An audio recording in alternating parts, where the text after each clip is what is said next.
તો હેલો મિત્રો, ચેનલની અંદર આપણું બધાનું હાર્દિક હાર્દિક સ્વાગત છે. તમે ચેનલની અંદર આવ્યા છો તો આપણા બધાનું, આપણી ફેમિલીનું અને આપણું સૌનું હાર્દિક સ્વાગત છે. બરાબર, તો હવે આપણે આપણા વિડીયોના ટાઇટલ જોઈને તમે સમજી જ ગયા હશો કે આ વિડીયો આપણે ભક્તિનો છે, ભક્તિ વિષય પરનો છે. અને ભક્તિ વિષયનું આપણું ટાઇટલ એમ છે કે ભગવાન શિવ આપણને રામ સાથે પહોંચાડે છે.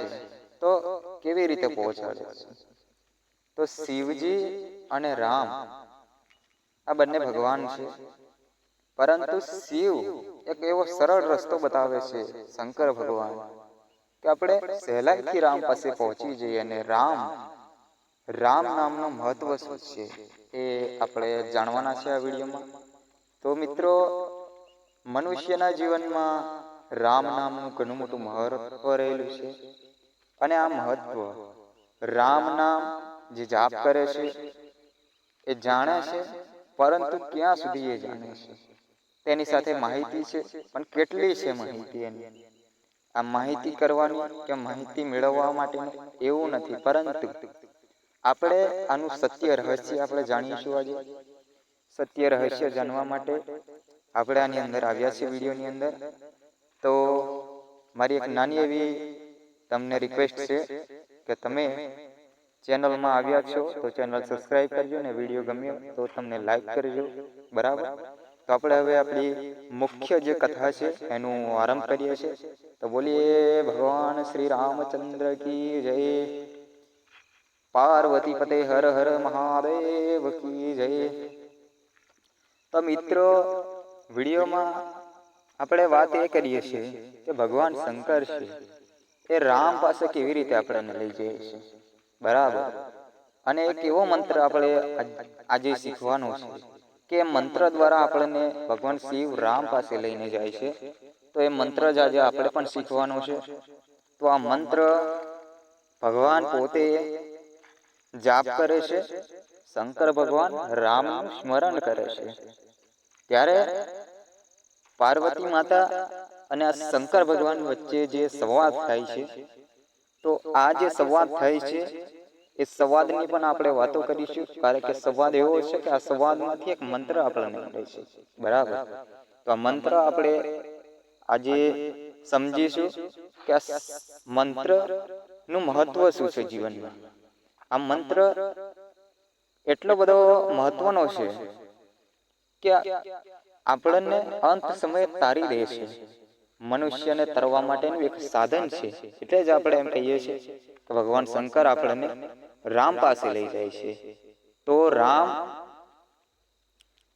અને શંકર ભગવાન વચ્ચે ભક્તિનો સંબંધ જોડાયેલો હોય તો ભગવાન શંકરનું કેવું છે. બરાબર, તો કથા ત્યાંથી ચાલુ થાય છે. ભગવાન શિવ અને પાર્વતી માતા સાથે જે સંવાદ થાય છે, ભગવાન એક મંત્ર આપે છે. એ મંત્ર પાર્વતી માતા એનો જાપ કરે છે. તો પાર્વતી માતા એ મંત્ર એવી રીતે જાપ કરે છે: રામ રામેતિ રામેતિ રમે રામે મનોરમે સહસ્ત્ર નામ તતુલ્ય રામ નામ વરાનને. આ જે મંત્ર છે એ ભગવાન શિવ પાર્વતી માતાને આપે છે. અને પાર્વતી માતા છે એ આ મંત્રનો જાપ કરે છે. પરંતુ આ મંત્રનું મહત્વ શું છે? મંત્ર આ કેવું સાધન છે કે જેના થકી આપણે એને ભગવાન શંકર રામ પાસે લઈ જાય છે. તો મિત્રો, આ મંત્ર છે, આ મંત્ર જપ કરવાથી મનુષ્ય પાવન થઈ જાય છે. આ મંત્ર જાપ કરવાથી મનુષ્યનું જીવન ચરિત્ર આખું બદલાઈ જાય છે. અને અંત સમયે રામ નામ થકી માણસ તરી જાય છે. તો આ મંત્ર માટે લોકોએ મહેનત કરવી પડે છે, કેમ કે આ મંત્ર જ એવો છે કે મનુષ્યના જીવનને તારી દે છે. બરાબર, મનુષ્યનો ફેરો આપણો ફોગટ જતો નથી.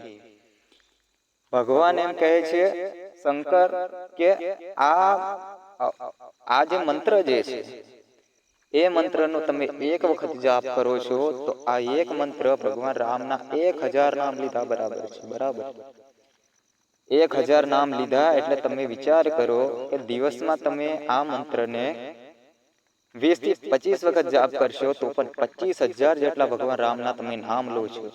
તો તમે આવા કળિયુગમાં સમજી શકો છો આનું મહત્વ, કે આ કેટલો સારો મંત્ર છે અને ભગવાન શિવ પાર્વતી માતાને આપે છે. ત્યારે એક વખતનો સમય હતો. પાર્વતી માતા આ મંત્રનો જાપ કરે છે અને ભગવાન શંકર ભોજન તૈયાર થયું ત્યારે જમવા માટે બેઠા હતા. ત્યારે પાર્વતી માતાને બોલાવે છે કે ચાલો આપણે સાથે બેસીને જમી લઈએ, ભોજન આપણું ઠંડુ થાય છે. તો પણ પાર્વતી માતા એમને સાંભળતા નથી. તેઓ આ મંત્રનો જાપ કર્યા કરે છે. એટલે ભગવાન શંકર પાર્વતી માતાને કહે છે કે આવો પાર્વતીજી, આ મંત્ર એવું નથી કે આ મંત્રનો જાપ કરવાનો જ તમને 1000 રામના નામ લેવા મળે છે. ખાલી તમે રામ રામ બોલશો તો પણ ચાલશે, કારણ કે એનું ફળ આખું આ રામ નામની અંદર જ સમાયેલું છે. ત્યારે પાર્વતી માતા એમની વાતને માની લે છે અને સ્વીકારે છે અને આવે છે અને ભોજન સાથે બેસીને કરે છે. બરાબર.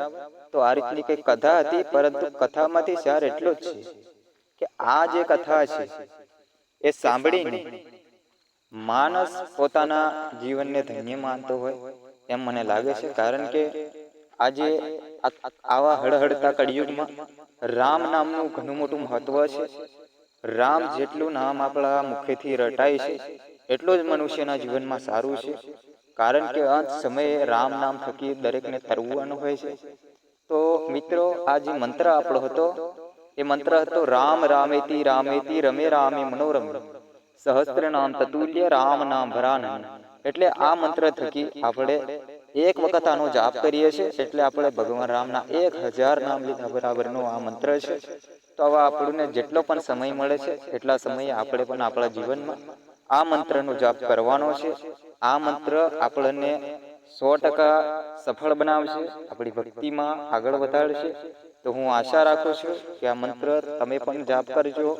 ચેનલને સબસ્ક્રાઇબ ના કરી હોય તો સબસ્ક્રાઇબ કરી લેજો મિત્રો, અને આવા જ નવા વિડીયો જોવા માટે આપણી આ ચેનલને સબસ્ક્રાઇબ કરી લો.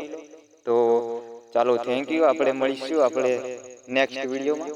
તો બધાને જય સીતારામ, રાધે કૃષ્ણ, બોલે પાર્વતી પતે હર હર મહાદેવ કી જય.